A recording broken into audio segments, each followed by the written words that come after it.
नाशिकमध्ये टोळी युद्ध भडकला, 2 गट समोरासमोर. हवेत गोळीबार करून दाखवली ताकद. नाशिक रोड भागातील फर्नांडिस वाडी या ठिकाणी रात्री 2 गट आपापसात भिडले. जुन्या वादातून त्यांनी हवेत गोळीबार केल्याची घटना घडली आहे. 2 गटाकडून 5-6 राऊंड फायर करण्यात आले आहेत. विशेष बाब म्हणजे एका गटाकडून कोर्टात बाजू मांडणाऱ्या वकिलाच्या घरी देखील दगडफेक व कांचेच्या बाटल्या देखील फेकण्यात आल्या आहेत.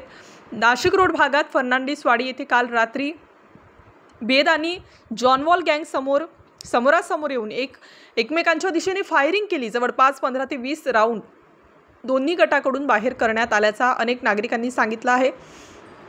तर घटनास्थळावरून 8 राऊंड फायर केलेल्या कारतूस सुद्धा मिळालेल्या आहेत. तसेच त्या ठिकाणी राहणाऱ्या महिला वकिलांच्या घरावर देखील दगडफेक आणि बाटल्या फेकण्यात आल्या. त्यामुळे परिसरात तणावाचे वातावरण निर्माण झाले होते. घटनेची माहिती मिळताच पोलिसांनी तात्काळ नाव घेतलं.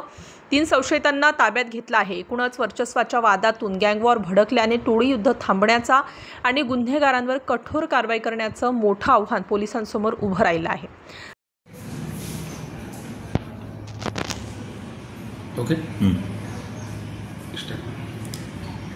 काल रात्री उपनगर पोलीस स्टेशन या ठिकाणी डायल 112 वरती एक कॉल आला की फर्नांडिस वाडी या ठिकाणी 2 गटामध्ये भांडणं सुरू झालेली आहेत आणि परिस्थिती तणावपूर्ण त्या ठिकाणी आहे.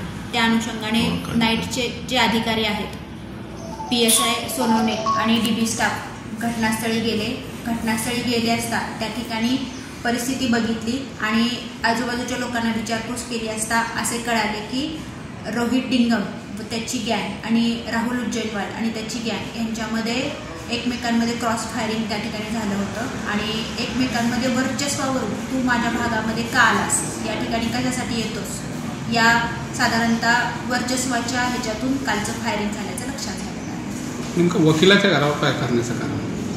जे वकील आहे तर ती वकिलाच्या घरावरती काचा आणि दगड फेकल्याचं लक्षात आलेलं आहे.